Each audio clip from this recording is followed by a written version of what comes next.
All right, good afternoon.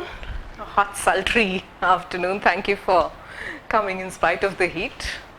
So, we continue with the series on the myth and mind, and the intention of this series, as shared in the previous lectures, was to relook at mythology from around the world and look at how do we connect with it now in today's context, one from a space of personal healing and personal connection in terms of what do I have to learn from the stories, to also for us to look at how do we look at mythology from a social healing perspective, how do we look at it from the socio-political context, from the current economic context that we're going through.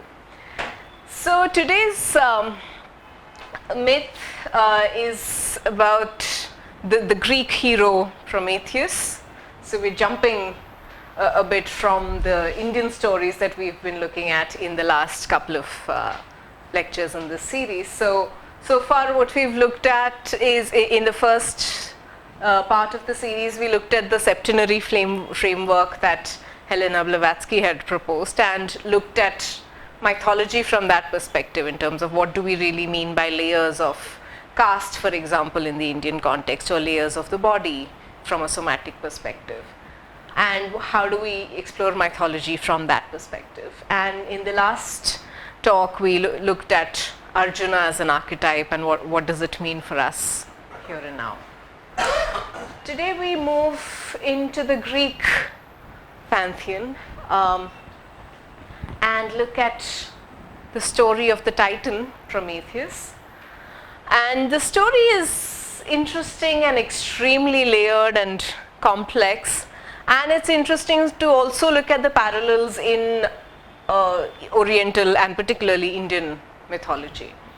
So Prometheus, it is said, was one of the Greek titans, and much like we have in the Indian mythology, you have the deities and then there's the gods. So the deities being like the lesser gods. The titans were more human-like and the gods were more divinized in the stories. And it is said that the god Zeus at one point took over and defeated the titans and started ruling over Mount Olympus being the city of the divine. Right? So he established his rule over earth, so to say, through Mount Olympus. And he pretty much killed all his other enemies, all the other titans, except for Prometheus and his brother Epimetheus. And there are several versions of the story in terms of why were these two kept alive. Largely, most of the versions agree that Zeus had a special affection for both of them, given the qualities that they possessed, and they were supposed to be good human beings at heart. So if we start with the names themselves, there's Prometheus and there's Epimetheus. If you look at the suffixes pro and epi, pro is something that comes before and epi is something that comes after. Like if you look at the prologue of a book and the epilogue of a book, right? And if most scholars would agree that the names are meant to indicate Prometheus as in forethought, somebody who thinks before he acts, and Epimetheus, somebody who acts and then thinks later. Right? So two brothers, but with fairly opposing views to life. So one thinks a lot and then figures what is the right kind of action, and one tends to act brash and then figures the consequences of his action at a later point in time.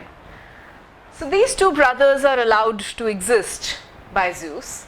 Interesting, if you look at, Prometheus, if you're familiar with the tale, what he's most known for is the fact that he was the one who stole fire from the gods and brought it to humans. Right? If you go back to the Rig Veda, the Sanskrit, not so much Sanskrit actually, pre-Sanskrit, the Vedic term Pramat is thief, and Prometheus in Greek mythology is regarded as a thief of fire. Right? Interestingly, again, if you go back to the Rig Veda, Pramat is another name for Agni, fire. Right? So there's some connection going back there in that the term seems to be a Proto-Indo-European root. It's not just a pure Greek term. There's also some Vedic origin to it.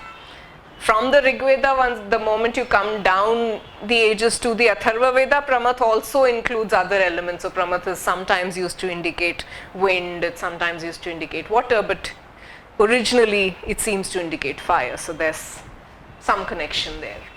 And you also find similar characters in other myths around the world aside from the Greek myths. So essentially, so these two were given the task after Zeus conquered Mount Olympus. He started ruling the world. He gave the task to these two brothers to say, you need to go down to the planet, sculpt from clay living beings, different kinds of species that can now inhabit the planet under the rule of Zeus. And so these brothers go down and start their work. Along the way, Zeus also gives Epimetheus a bag of gifts and says that once you've created these living beings, you can give them some of these gifts as you deem appropriate. Now, Epimetheus, being true to his name, he starts creating different kinds of animals, and as he's creating, he also starts giving them gifts that Zeus gave them. So to some animals he gave a very keen sense of hearing, to some of them he gave a nice hot warm fur so that they can live in cold climates. To some other animals he gave a lot of strength and fortitude. So he kept giving away a lot of these gifts as he created them without so much thought. Prometheus, on the other hand, was really careful as he sculpted human beings, and he did not give anything away. But by the time Prometheus finished creating and looked to Epimetheus to say, okay, what are the gifts that are left that can be given to humans, he realizes that there's nothing left. Now he's really sad for his creation, the human, because they're left to live with all these animals around them who seem to have a lot of gifts, and therefore they are stronger, they have a keener sense of sight and hearing and protection. On the other hand, the human being is very fragile in the environment that he's created for, and therefore he ends up being the prey for the predators around him. Out of compassion, Prometheus goes back to Zeus and says, this is not fair, we need to give something to human beings, and there's nothing of the gifts left now. So what is it that we can give? Can we give some fire so that they can protect themselves? Zeus says, no, fire is meant for gods. You cannot bring down fire to human beings because that's what distinguishes a god from human, and humans are the lesser race, and therefore we can't give them that. So Prometheus comes back dejected. He still continues to work with his fellow human beings. And one day, out of compassion, he decides to trick Zeus. And he goes up to the chariot of the sun, steals an ember, brings it back to the earth, and gives fire to human beings. And it is said that that act of stealing fire from the gods and that act of compassion of Prometheus is what led to civilization as we know it, because through fire then human beings created other things like cooked food and tools and industrialization. So it was that spark of the fire that was brought down which created civilization as we know it. Right. Now, the story is interesting from an allegorical perspective in terms of looking at what does fire mean. Right? Fire, if you look at it as a metaphor, could be the fire of discernment, it could be the sense of judgment which allows humans to protect themselves better against the predators that were around them. It is the fire of knowledge that allows them to start thinking about what's more to life, what is my purpose, and therefore live more meaningfully. It is also that inner sense of purpose, igniting that inner fire which makes life meaningful. Right? And it is said that, so Zeus doesn't initially recognize that the fire has been stolen. It is only later, when he realizes that because now humans are sorted in terms of their existence on the planet, because of the fire and the protection that it gives them and the way it facilitates life, then they start looking up to the sky and say, okay, now that there's the idea of God, that there is something more to life than survival, and therefore we need to look at reconnecting with God. And then they start reaching back to Zeus, and that's when he realizes, oh, they've stolen fire and now they're trying to come towards me, which is not something that he wanted. Right? And therefore, as a punishment to Prometheus, he decides to chain this guy up on Mount Caucasus and he's condemned to eternal damnation. Right? Now Prometheus is a titan, he cannot be killed, he's immortal, and therefore his punishment is that he will stay alive, but he'll stay tied up to the mountain with an eagle being a representation of Zeus, coming down and pecking his liver every day. And overnight the liver cells grow back, it heals, and next day the eagle comes back and the process starts again. So it's this eternal process of the eagle eating his liver every day, making sure that he undergoes pain. And from Zeus's perspective, it was about saying, if you have so much compassion for human beings who endure pain, you may as well undergo the pain yourself if compassion is so dear to you. Right? And the organ liver is particularly chosen because the Greeks believed that the liver is the seat of consciousness. It's a seat of emotion and compassion, and therefore, if your liver's hit, that's when you experience the most pain. Right? So, and of course, the term liver from an English perspective again has it's a pun. It's a dual meaning in terms of the person who lives being the liver. Yeah. So, and if you go back to Ayurveda, again, liver has a similar connotation in terms of it being the seat of emotion. And the moment there is a lot of emotional impact and stress, the liver tends to get impacted. So Prometheus goes through this for centuries together, where every day the eagle comes in, pecks his liver, goes back, overnight he heals, eagle comes back again, eagle as a messenger of Zeus.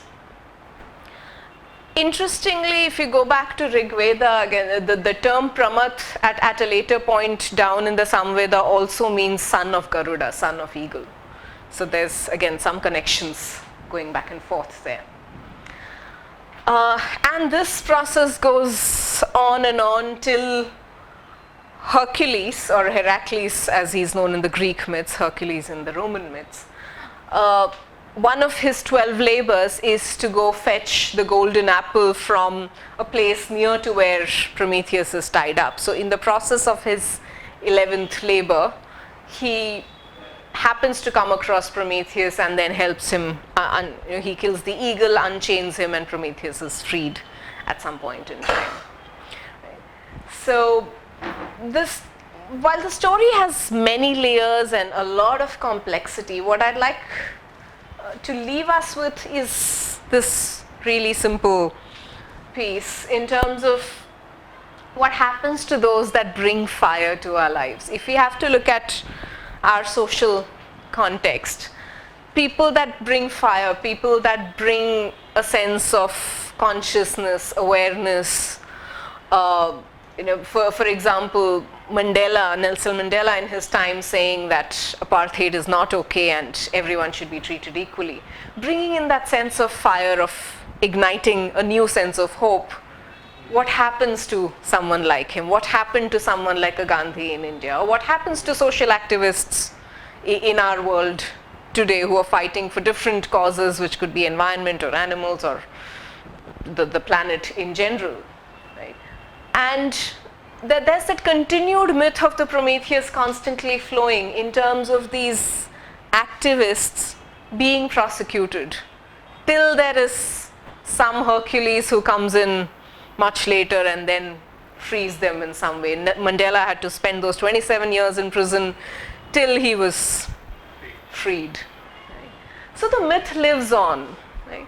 So when we're talking about reinterpretation of mythology, it's about looking at it not so much as a story that happened once upon a time, but an eternal story that we seem to live as a human race over and over again, much like we spoke about Arjuna and the battle of Kurukshetra happening over and over again on a day-to-day basis. There's Prometheus happening in our lives over and over again. If you have to further drill down from the society into us as individuals, what happens to parts of us that have awakened to the light, and therefore they're trying to make sure that the rest of us also follows into the light, also starts living more consciously, more strongly, in a more aware manner? What happens to that part of us? What's the cost of that fire? So, and in our day-to-day lives, the Prometheus in us tends to struggle and is often persecuted, right? And we try different ways in which the Prometheus lives. It could live in the form of sometimes us following some spiritual practices. For some of us, it's about taking up a social cause. And then one needs to come back home, one needs to come back to ground reality or go back to a job, and then face the repercussions of one's belief around the world. Right? So those are questions that don't really have answers. These are inner answers that we need to find, but the intention of the talk, of course, is to stir up questions more than give answers. But yes, the point at the end of it is, what's the cost of the fire that we are alive to? The parts of us that knows that there's a higher truth, the parts of us that knows that there is a larger connection with other human beings beyond race, religion, gender, and everything else that divides us. What happens when we speak up about our beliefs? How is our Prometheus chained somewhere in our own minds? And one way to process this is, for those of us who work with the idea of internal family systems, looking at different characters that exist within us.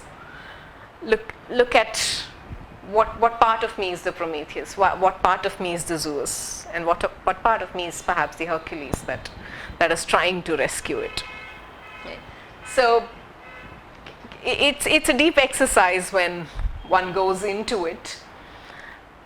Personally, for me, if I have to share an example, I find that there's the idea of Prometheus that wants to focus on maybe working for the planet, looking at larger causes, looking at peace building and focusing on that work.